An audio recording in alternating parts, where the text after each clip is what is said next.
From Deer Park Monastery, it's Meet the Monastics. I'm Brother Minh An.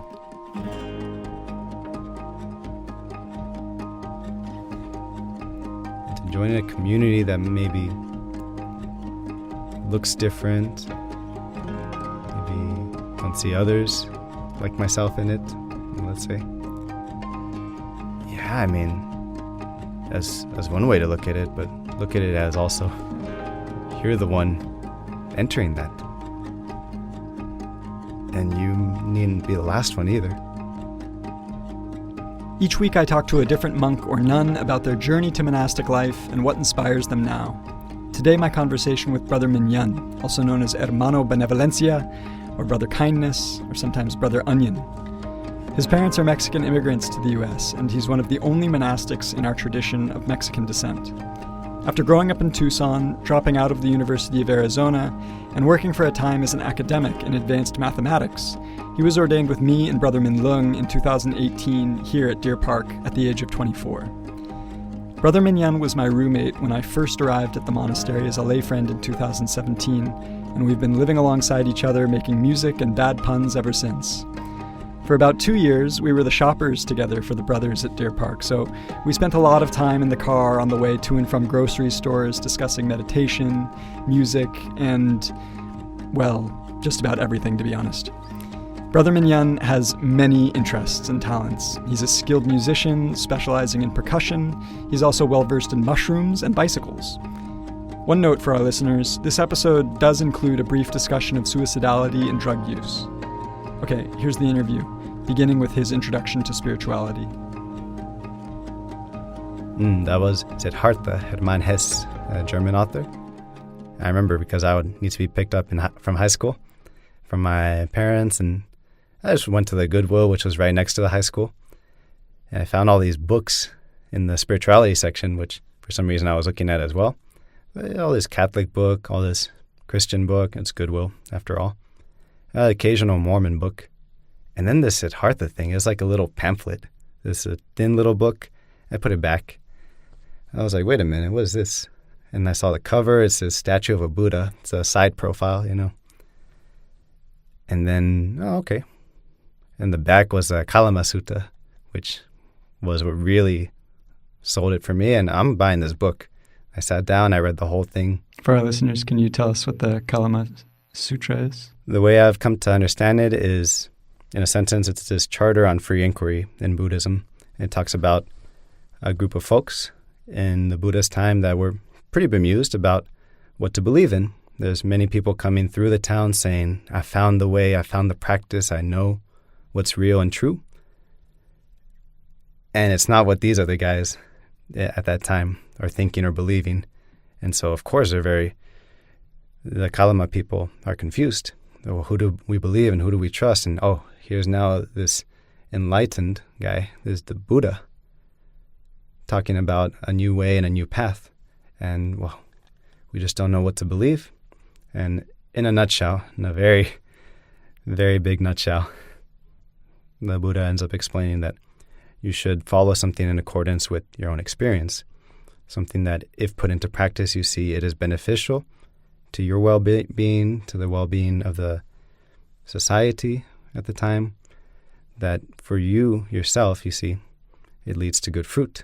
It's recommended by the wise ones, and so on and so forth. So this big idea that, well, you got to see for yourself. Don't go, there's a preamble as well.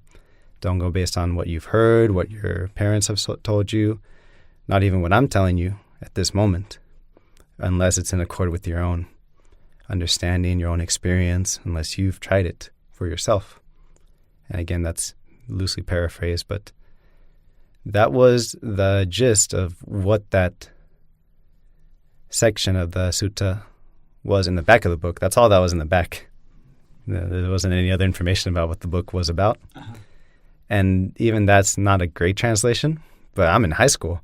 Like, whoa, man, don't listen to authority? Well, don't listen to what other people tell you. You got to put it into practice. I don't know what that means, that in practice part, but that's pretty cool. I might check this out. And I did. Read the whole thing beginning to end on the curb, waiting to be picked up. And wow, I was blown away. Yeah, it's very romanticized, don't get me wrong. It's a German writing about Buddhism, and you get some things pretty well, but a lot of it is, as he has said, an Indian fable. And there's some Buddhist elements. There's a bit of confusion with Hindu elements as well in there. And now that when I learned more about it and reread it, about Buddhism and reread that book, I saw, okay, it's painting a different kind of picture, but it was one that got me interested from the very beginning. So I'm eternally grateful for it all the same, even though now I'm older and I understand that, it's not a Buddhist sutra. But it sounds like there's something about that message of like going out and figuring things out for yourself and trusting your own experience that really spoke to you. Absolutely, yeah.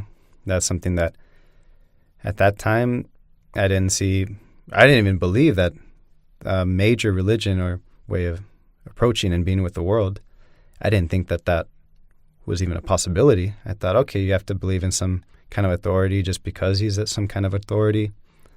And I'm using he here because that's already, Yeah. that's what I grew up with. Okay, you believe in God. That's the end of it.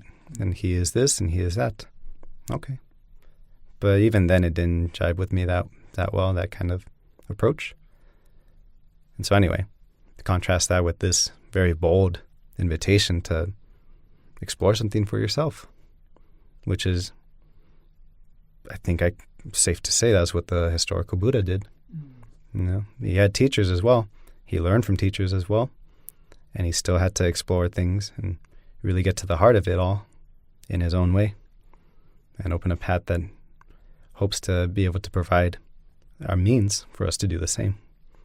So it was really important in high school. And then I got to meet two other more spiritual mentors through yoga programs that in high school that I didn't know what they were, but I needed the PE credit. And I found out they weren't clay making. Yoga didn't mean clay workshop or anything. I wanted to make pots, but that's not what it was. Wait, you thought yoga was pottery? Yeah, there were some 3 or 4 options. There's weightlifting, body conditioning. I needed PE credit. You saw that yoga was not that thing that you didn't want to do. I wanted to do clay. I wanted to do work with clay and pottery and stuff, and so I thought that's what yoga was, just some funny name for it. Oh, funny. And then, that's, I don't know, okay, yoga pants, mats, okay. All right. So it was an accident that you took this yoga class. Exactly. Oh, that's nice. And a happy accident, too. Happy accident, yeah. Yeah. Wow, found 2 mentors that, still in touch with them, and they still support me very much in their own ways.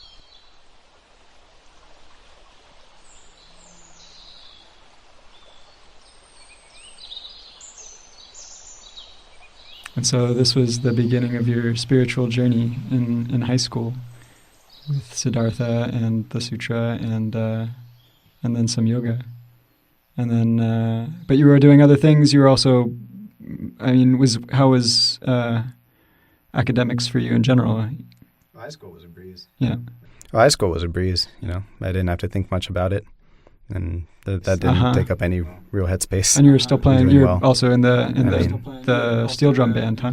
The steel drum band, huh? Steel drum band, active in calculus club. We were helping low-income folks be able to pay for AP exams and stuff, and some other stuff.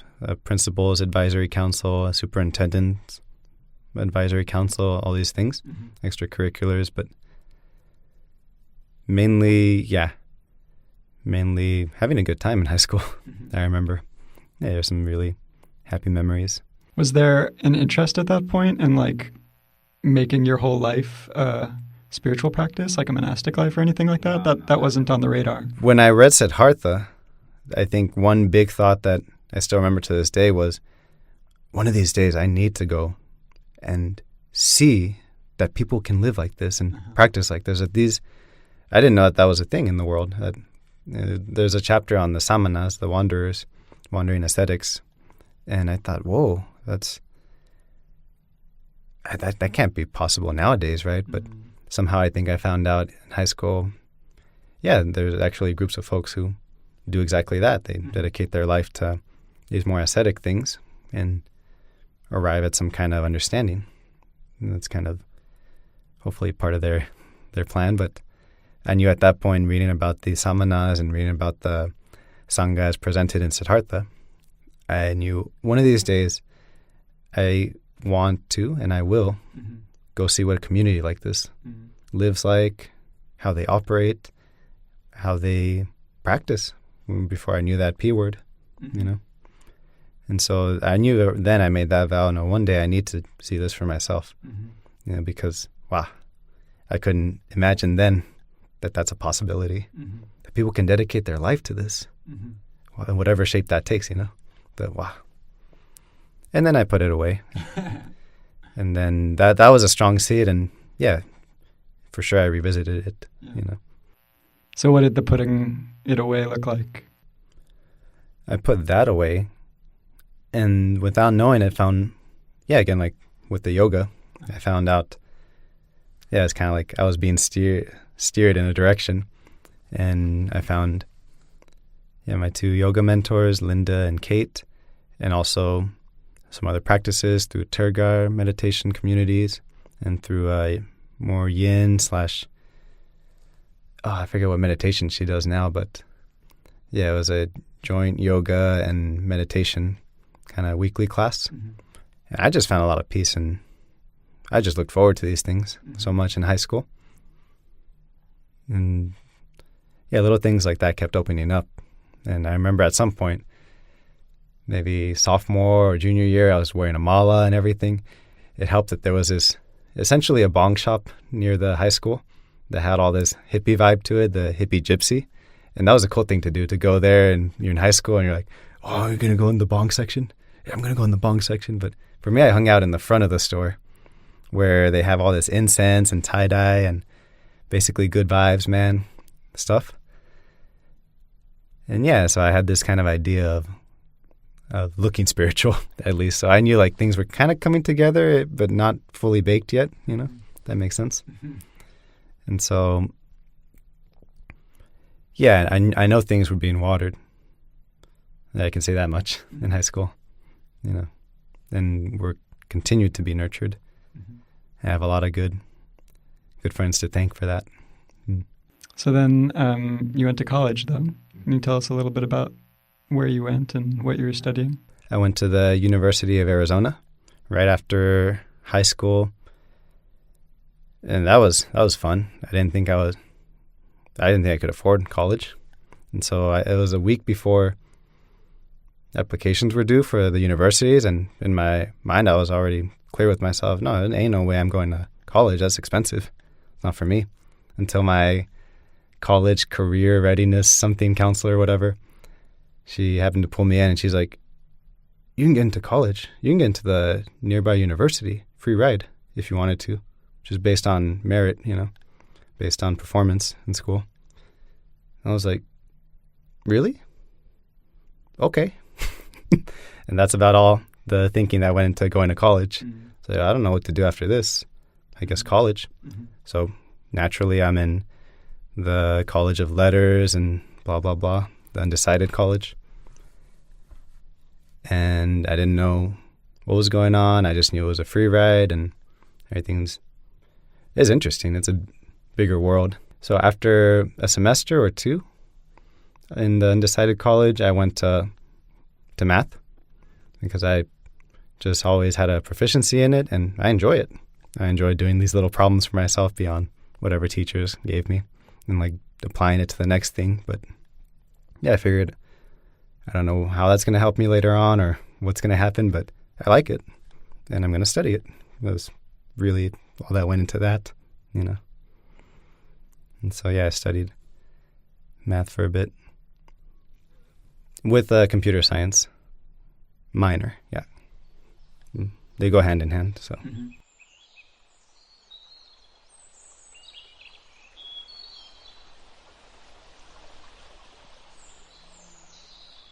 And then you didn't graduate, right? I did not. I dropped out in 2016 in the autumn, I believe. And what did you do? Well, to go into that, I have to go into the reasons for dropping out. And a lot of it has to do with experiencing enough in academia and being able to do kind of stuff that I'd wanted to see what it felt like for myself. Wanted to see what kind of more the grad school world was like. I was able to do some research outside of my studies, and we got published eventually, and I got to go to conferences, present work, represent the university, do all these kind of things in my undergrad that normally you get to do in your master's. These are like math conferences? Yeah, math conferences or biomedicine, but generally math conferences across the United States. And that was really fun, actually. It was a fun time, but everything was going well, and I had enough clarity, I guess, because of how things are going well, and I'm not thinking about much else. I'm not worried about much, and had the ability to ask myself seriously one day, well, I can keep going in this direction, but is it what I want? Is what makes sense? It's kind of based on what my parents have wished for me to. They must have been quite proud of you going to college. Yeah. That's kind of a big motivator now that I can look at it with more clarity. Yeah, that's kind of wanted to make them happy, mostly. And then I thought, okay, well, it can't be a bad move, hopefully later on, when it comes to finding a job, when it comes to maybe not having to do, in my dad's words, what he's had to do all his life and do these heavy, gruesome jobs that are necessary, but, he kind of wanted me to avoid that, I guess. And so, okay, I'd done all this, and I was able to see those underlying reasons even then.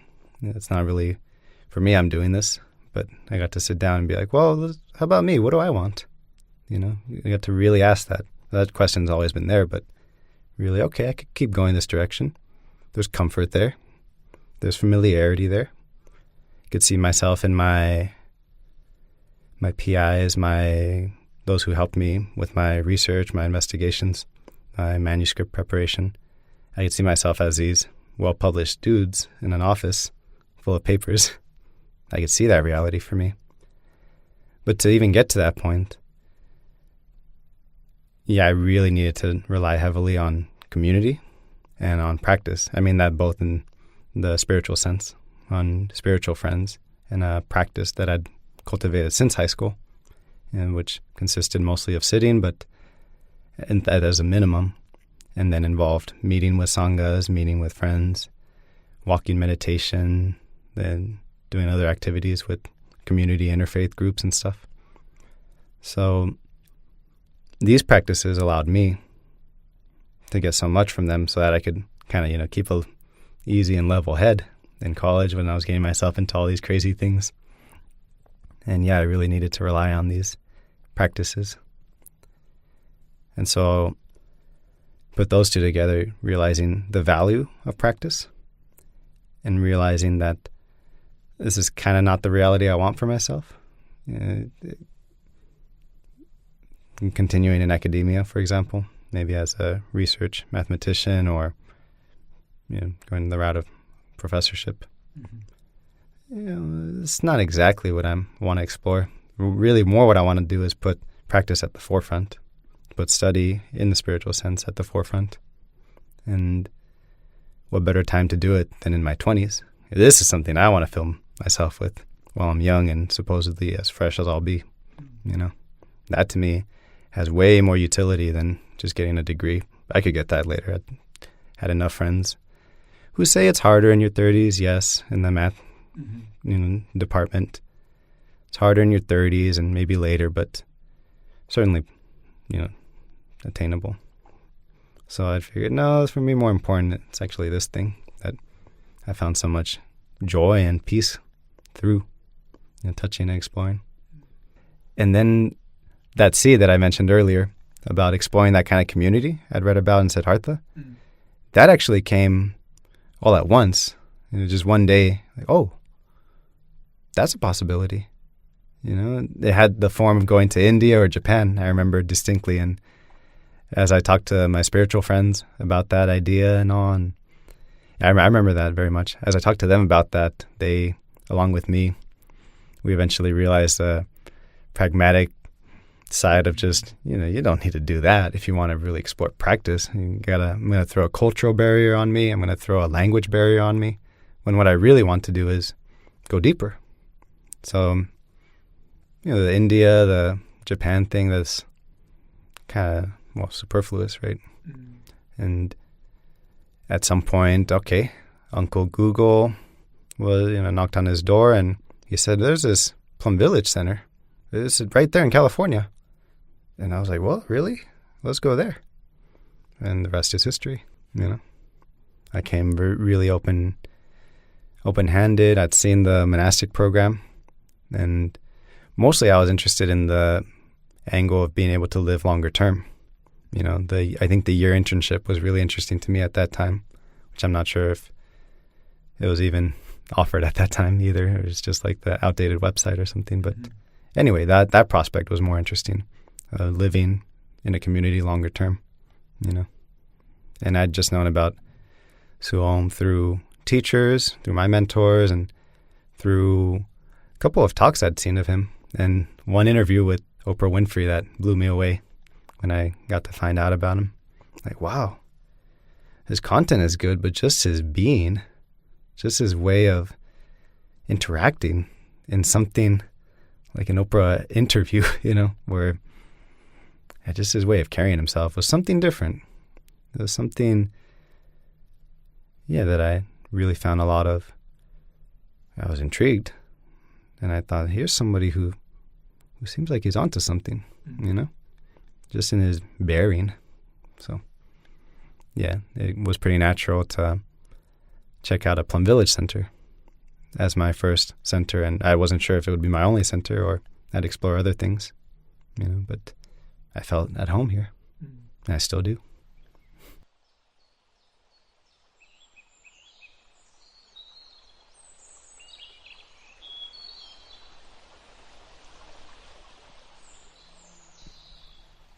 There was a time in 2015 where I didn't know what to do in a very dark moment in my life. And I was about to do something stupid. I was about to do something that would be irreversible. And had I not had the amount of practice and at least care for myself that came from it, to know what to do with myself in that moment, I don't know if I'd be here, to put it very simply.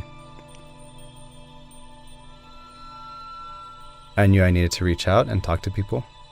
I knew that was kind of where I would find relief.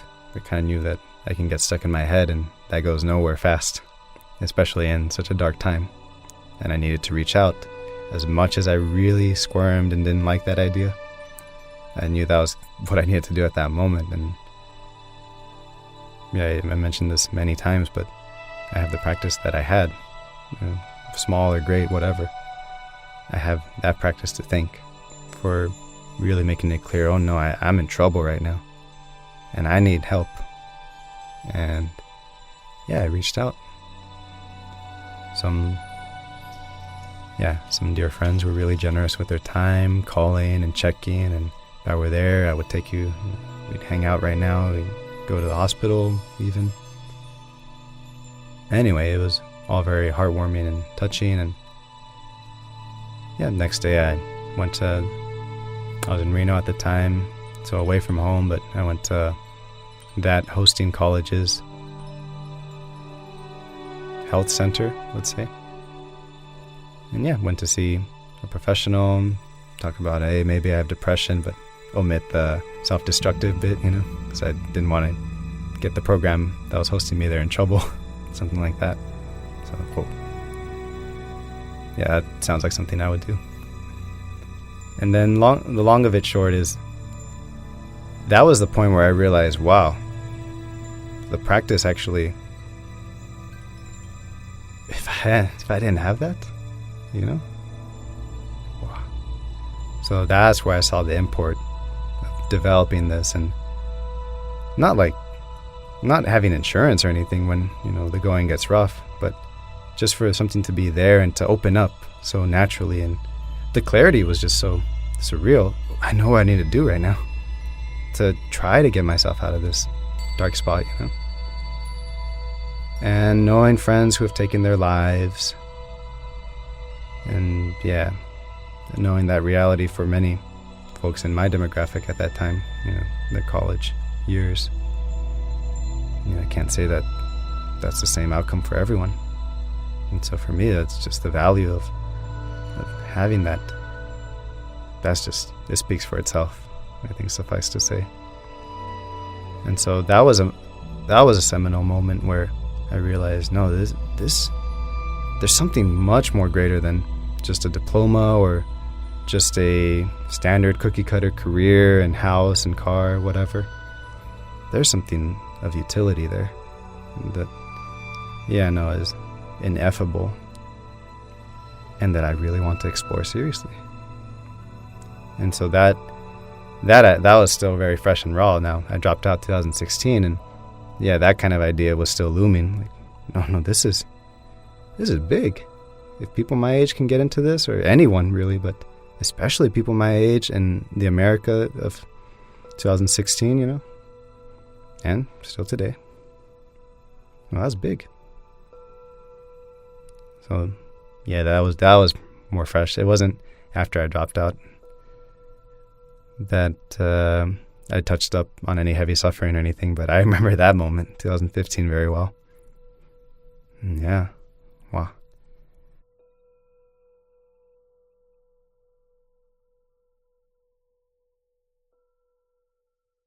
Everything was going great. I was being hosted by this university with a beautiful stipend, all these things that I thought were significant and meaningful.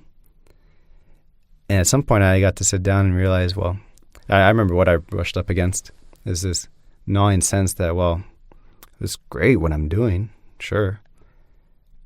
But how is it benefiting anyone? That's what I ran up against over and over again and kept, running through that. It's like a washing machine in the mind, it's not going anywhere. And another thought came that took the form of, well, if I died now, the world would be the same. I wouldn't have done anything for anyone. And the world would look exactly the same as before I left it. So why continue? It was that kind of line of thinking, if that makes sense. Even then, the logical side of me is like, what are you talking about?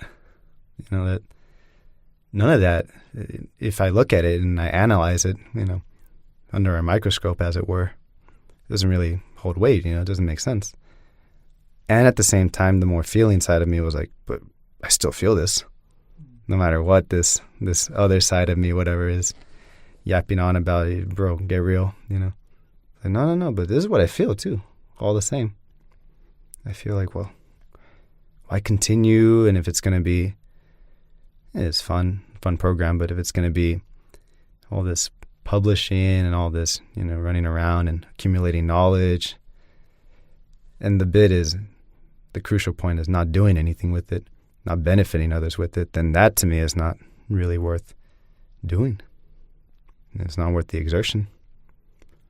Later on in the second research project I would do, I'd realize, actually, it's up to me if I want to apply what I learned in math in ways that could benefit people.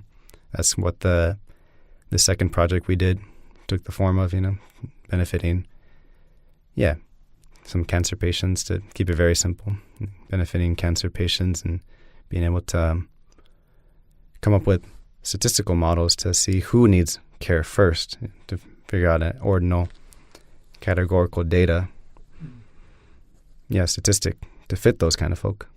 And, this can benefit people if I wanted to. Mm-hmm. But at that point, I was too young in my studies to realize, it's not just studying qua study, for its own sake. But, it depends on me. Anyway, it still held that I want my life to benefit others and to really be able to help others see the beauty and joy that I've touched through my parents, through friends, through, everything I've gotten to experience. That to me was more important, So how does being a monastic meet that concern of, having meaning and helping people for you? Well, that seems to be at the core, trying to practice. I see the value of practicing for myself still from that moment in 2015. I got to be able to have stability in myself, and then seeing that could be beneficial to others too, whether they come here and learn from any of us, how we interact, how we are in the monastery, or through Dharma talks, or through other more formal methods. I see that our life here can provide that for others. I've seen the tangible outcomes of that as well, in too many ways to enumerate, but this place, almost by construction, seems to be able to provide just that, tools that can help me, practices that can help others. And it's a living tradition too. That's the important thing. And it's not something you find in the book. It's not something that is just stuck in YouTube in a Dharma talk. People can come here. And I think they do come here for that energy as well, more than the formal stuff, which has its place too. I'm wondering if you can talk about the balance that you strike between study and practice. And you come from this academic background, and you were very talented in academia and did very well in school and could have gone really far in that. So surely that habit continues with you when you come to the monastery. And can you share about your relationship with study and how you relate to it now, from the point of view of applying what you learn? Yeah. So I watch out.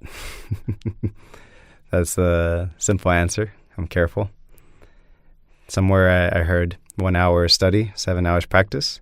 For me, it's more like 1 hour study, rest of the day practice. I really take that to heart. It's I can get stuck there, just trying to accumulate things and not really know what's going on underneath those words, not experience whatever advice or teaching or training might be underneath the letter. So I take that very seriously, not to just accumulate knowledge. And I've told my mentors also about these facts about me before I came to Deer Park, and how that can be a potential pitfall if I'm not careful. I've asked for their counsel, and they've been very great. One mentor, you read these 4 books. I read these 4 books as a novice. They're the only 4 books we had.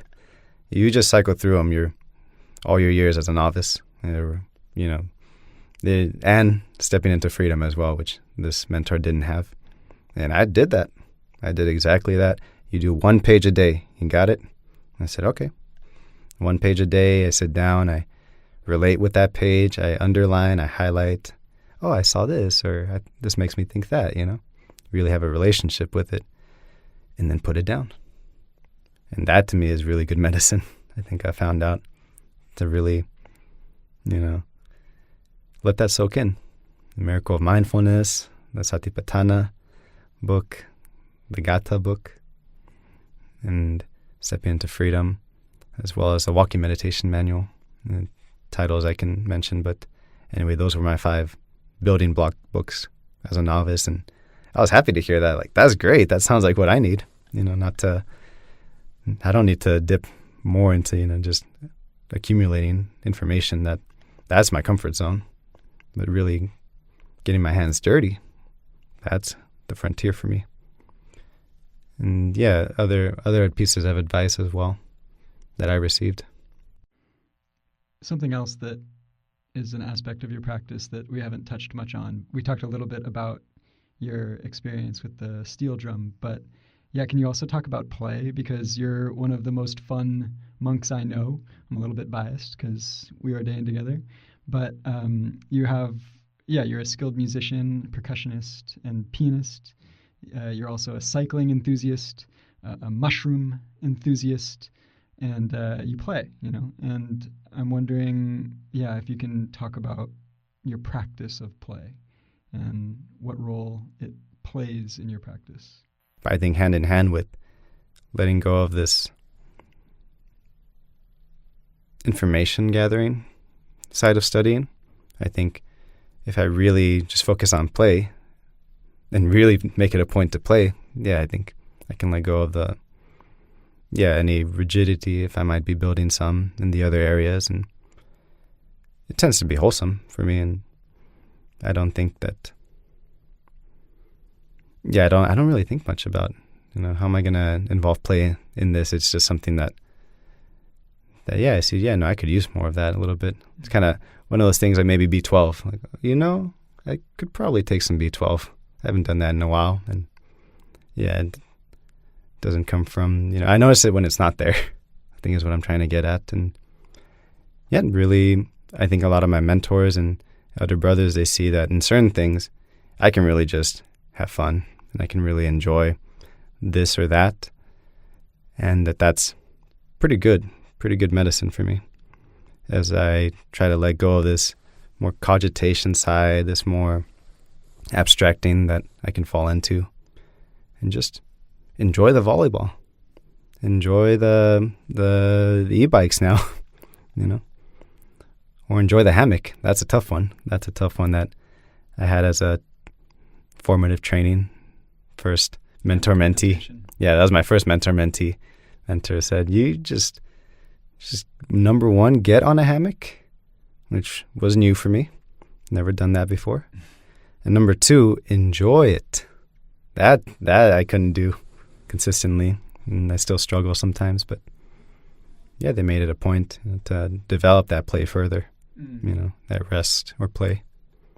I also I read today that in Mexico, the Buddhist population makes up less than 0.1% of the country.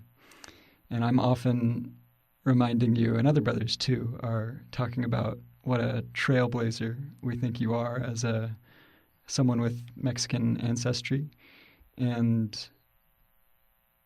I wonder what it means to you to be so unique in this way, to have Mexican roots as a Buddhist monastic, to be one of the very first Mexican Buddhist monks.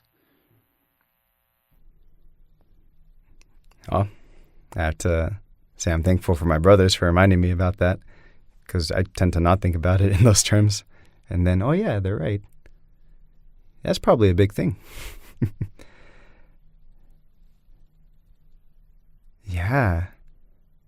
Being in the United States, and in Deer Park, for some reason too, it's easy to forget that there is that world just right next to us here. The border's right there. You can see it if you hike high enough.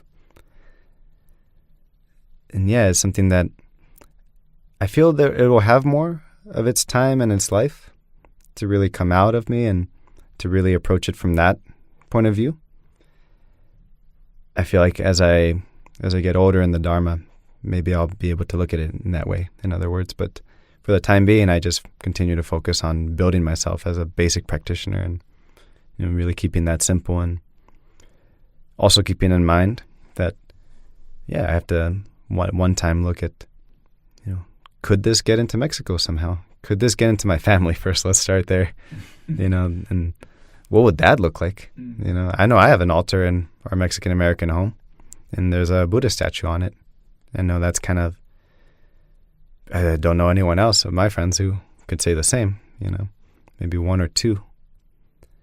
But Mexican-American or Mexican, and has this interaction, has this experience with Buddhism. And so for the time being, I think I continue to look at just growing here, having good formative years, and continuing to see myself as a trainee before I can really look into where it goes from there, where the practice will go and how it'll look and who I'll be with. But I do think about it, and brothers do they goad me a little bit. Hey, so, Mexico retreat, right? And I'm like, oh man, I'm nervous. Nervous about that because, nervous about that. The first thought that came is like, because it's important. It's very important. So the nervousness, I think, a big part of it is like, I want to really make sure if I go there and that's my intention, I have something to provide. I do have something to offer. And it's not just this thing that flops, I want to make sure that this would strike a nerve. in the Mexico of today. But yeah, I think that'll have its place and its time. And for now, I'm content to continue to practice and grow.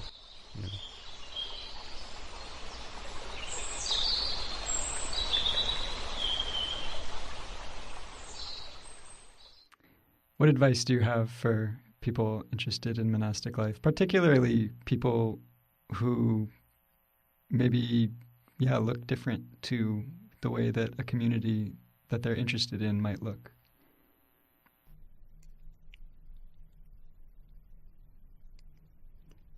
In general, about pursuing monastic life, there's really no other way of understanding it, as I've come to see it, than through really exploring it from within.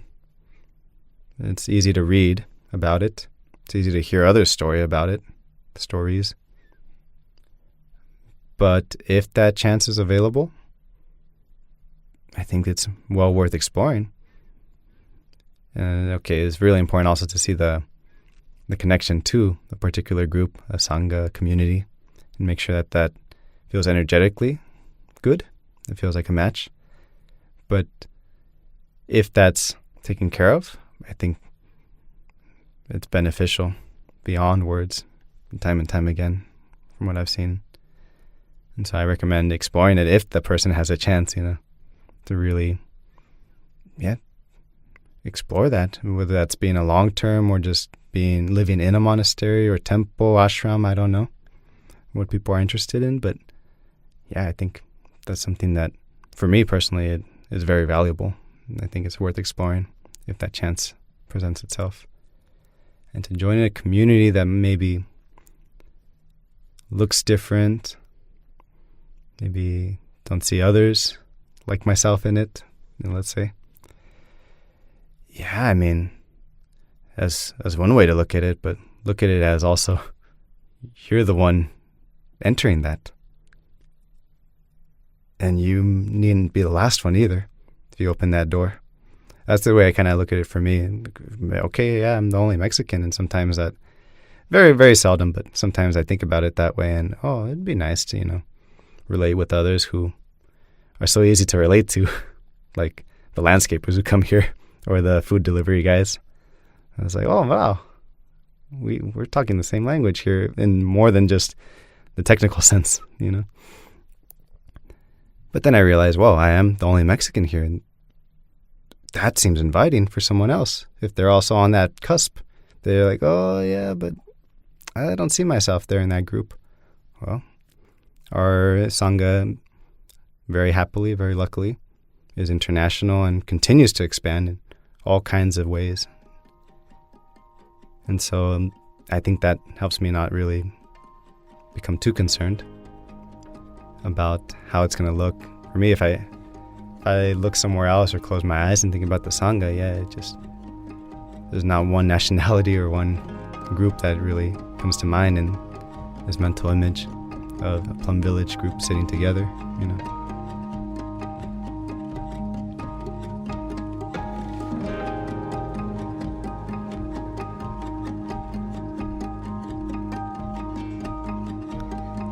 Thanks so much for listening. Each week we'll release another interview, so please subscribe. And if you're enjoying the podcast, please help us spread the word. Today's episode is produced and edited by Kenley Neufeld. Music is generously offered to us by Benjamin Portson and Alex Klein. Our special thanks to Brother Minh Nhan for sitting with me and sharing his story. Meet the Monastics is recorded at Deer Park Monastery, a mindfulness practice center in the Plum Village tradition of Zen master Thich Nhat Hanh in Escondido, California, on the traditional and unceded lands of the Kumeyaay Nation, to whom we extend our gratitude and respect. Deer Park offers mindfulness retreats and public days of mindfulness throughout the year, and a 5-year monastic training program for 18 to 35-year-olds. If you're interested in visiting, check out our website, deerparkmonastery.org, or follow us on social media. I'm Brother Minh An. See you next week.